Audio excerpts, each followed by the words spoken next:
Olá, amigos, como tem passado? Aproveitando para apresentar mais um vídeo interessante, dessa vez abrangendo a escala de pH e pOH, que é muito importante em química. A gente sabe que os meios que nós dispomos, né, estão relacionados com esse tema, né, com acidez ou basicidade ou meio neutro. A gente sabe que, por exemplo, o ácido clorídrico tem pH abaixo de 1. Já o limão, pH 2, tomate, pH 4,5, o leite, pH 6,4, o ovo 8,5, o alvejante que a gente usa para lavagem de roupa 12,6, água sanitária 13 e assim por diante. Aí nós nos baseamos então nessa escala que você vê em vermelho, parte extremamente vermelho, meio ácido, e para o azul, meio básico ou alcalino. O pH é definido como menos log da concentração de H+. É um logaritmo, né, que te dá uma noção de quais os valores de pH em números inteiros ou não. Abaixo de 7 é ácido, 7 neutro e acima de 7 é básico ou alcalino. No final do século XIX, o químico Arrhenius propôs, a partir de diversas discussões, a definição de ácido e base. Segundo o cientista, ácidos são substâncias que, em solução aquosas, são ionizadas desprendendo íons H+, enquanto as bases ou hidróxidos são substâncias que, em solução aquosa, passam por uma dissociação iônica, lançando como único tipo de ânion o radical OH-, hidroxila ou oxidrila. O termo utilizado para representar tais funções inorgânicas é o pH, potencial hidrogênico iônico. Uma expressiva consequência da teoria ácido-base de Arrhenius é a possibilidade de estabelecer uma escala para aferir o teor de acidez ou basicidade de uma dada substância. Esse instrumento é comumente conhecido como escala de pH, uma escala numérica apresentando valores que variam de 0 a 14. A escala de pH é formulada a partir de cálculos matemáticos que expressam a concentração do íon na solução. Para determinar o valor do pH, é utilizada a seguinte equação matemática em que H+ representa a concentração de hidrogênios em mol por litro. pH é igual a menos log de H+. Na escala de pH, as substâncias cujo pH é menor que 7 são classificadas como ácidas. Aquelas que apresentam pH maior que 7 são consideradas básicas ou alcalinas. E aquelas que apresentam pH em torno de 7 são consideradas neutras. Vejamos alguns exemplos a seguir a partir de substância ácida, básica e neutra. O conhecimento do pH, permitido pela sua escala, é um importante aliado de vários segmentos, como é o caso da agricultura. No Brasil, há um predomínio de solos ácidos, com pH entre 4,5 e 5,9. Porém, o cultivo de cada espécime exige um pH adequado para o seu desenvolvimento. O milho, por exemplo, necessita de um pH 5,5 a 7,5. Já o arroz apresenta melhores resultados em solo de pH entre 5 e 6,5. Conhecendo o nível de acidez do solo e a necessidade de das cultivares ser necessário, é possível fazer a correção do pH do mesmo com a adição de substâncias químicas.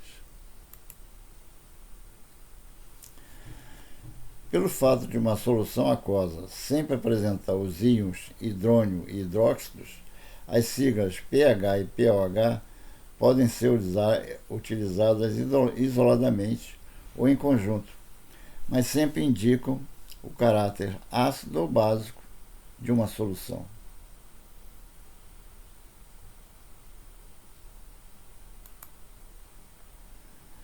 A expressão geral para o cálculo de pH e pOH, pH mais pOH igual a 14, está relacionada com as concentrações de cátion, hidrônio e ânions hidroxilas provenientes da alta ionização da água, a 25 graus.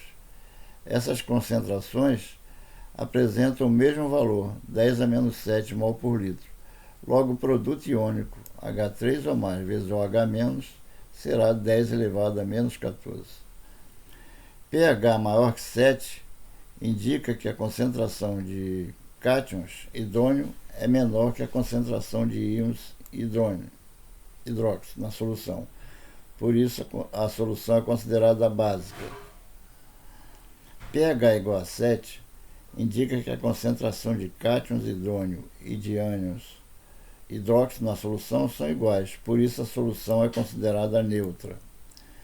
pH menor que 7 indica que a concentração de iodônio é maior que a concentração de ânions hidróxido na solução, por isso a solução é considerada ácida.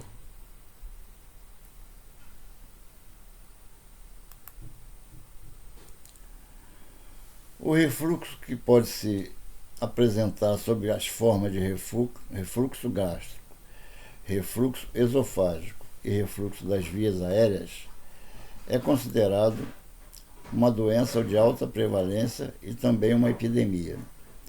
Em 2007, uma análise de 17 estudos de prevalência revelou que a doença de refluxo havia aumentado em média 4% ao ano desde 1976. Mas esses números assustam ainda mais quando nos deparamos com a triste estatística do Instituto Nacional do Câncer nos Estados Unidos, que aponta para um aumento de 850%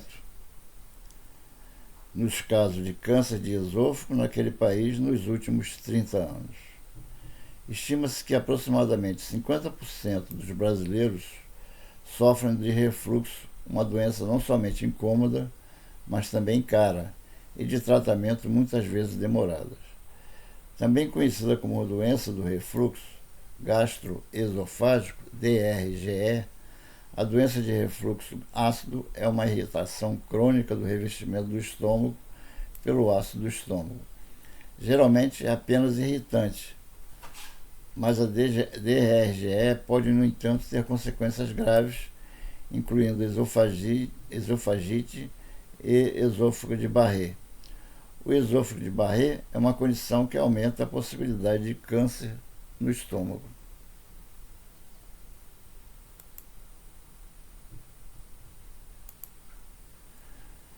O refluxo gastroesofágico é uma condição em que o conteúdo do estômago vaza para o esôfago, causando irritação. 3 em cada 10 pessoas sentem azia ocasionalmente. Por isso é importante observar os sintomas antes de um diagnóstico efetivo que pode ser obtido através de investigação com acompanhamento médico e exames como radiografia, endoscopia ou pH-metria. É comum que pessoas com incidência de azia e regurgitação tomem antiácidos na tentativa de alívio dos sintomas, mas esse não age na causa do problema. Quando nos alimentamos, a comida passa da garganta para o estômago através do esôfago. Um anel de fibras musculares no esôfago inferior evita que os alimentos engolidos voltem. Essas fibras musculares são chamadas de esfíncter esofágico inferior. Quando esse anel de músculo não fecha todo o caminho, o conteúdo do estômago pode passar de volta para o esôfago. Isso é chamado refluxo ou refluxo gastroesofágico, que causa sintomas muito desagradáveis. O refluxo é causado por uma redução do pH do estômago, que deve estar entre 1 e 3, altamente ácido. Essa química é responsável pelo fechamento do músculo entre o esôfago e o estômago. Mas com a alteração da acidez, essa passagem fica aberta e vem o refluxo. O que sobe são restos alimentares. O ácido clorídrico e pepsina, uma enzima fundamental para o mecanismo fisiopatológico da doença do refluxo, e que responde ao pH do estômago, a pepsina 3B, que compreende mais de 90% da pepsina humana, permanece estável até pH 7,4 e pode ser reativado por íons de hidrogênio de qualquer fonte, incluindo fontes dietéticas.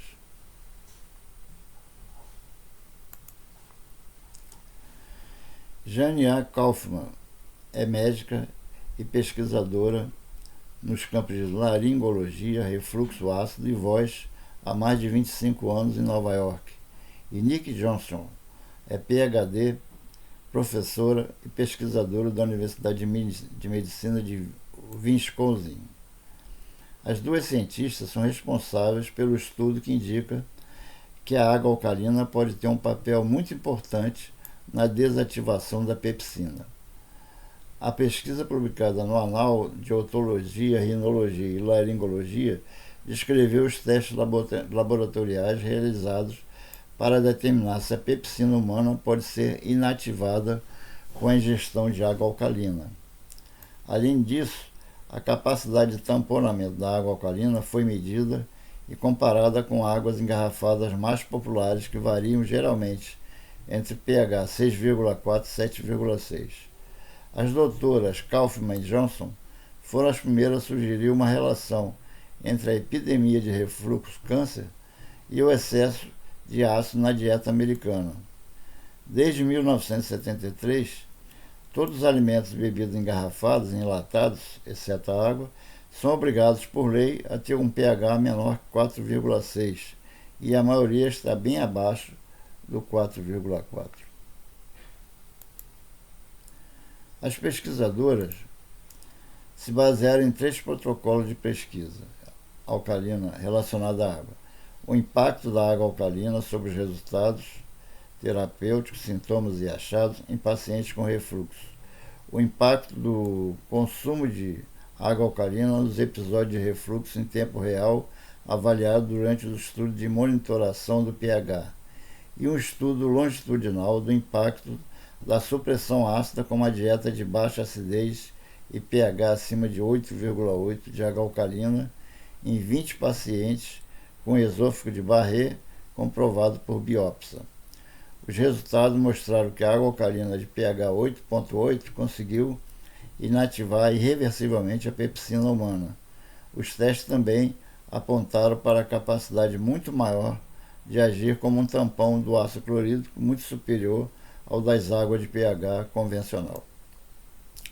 Ao concluir o estudo, as pesquisadoras demonstraram que, ao contrário da água potável convencional, a água alcalina de pH 8,8 ou maior pode ter benefício terapêutico para pacientes com doença de refluxo. Essas informações in vitro indicam que a água alcalina pode ser um coadjuvante útil e sem risco para o tratamento do refluxo, afirma as autoras do relatório final da pesquisa.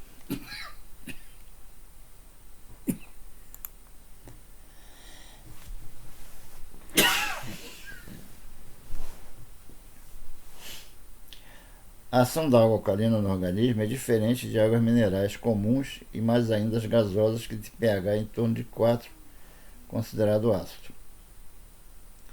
Ou seja, certas águas podem agravar a acidez diferentemente da água alcalina.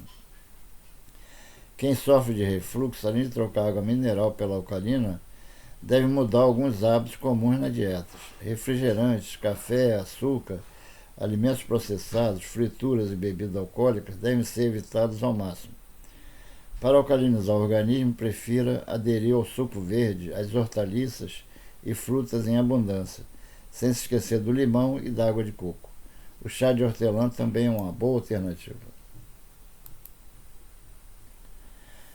Veja abaixo uma receita super alcalina para te ajudar a fugir do refluxo.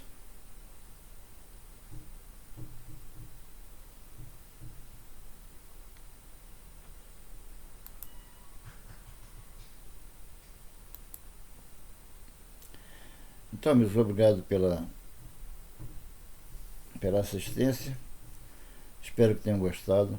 Não esqueça de dar o seu like, compartilhar e se inscrever no canal.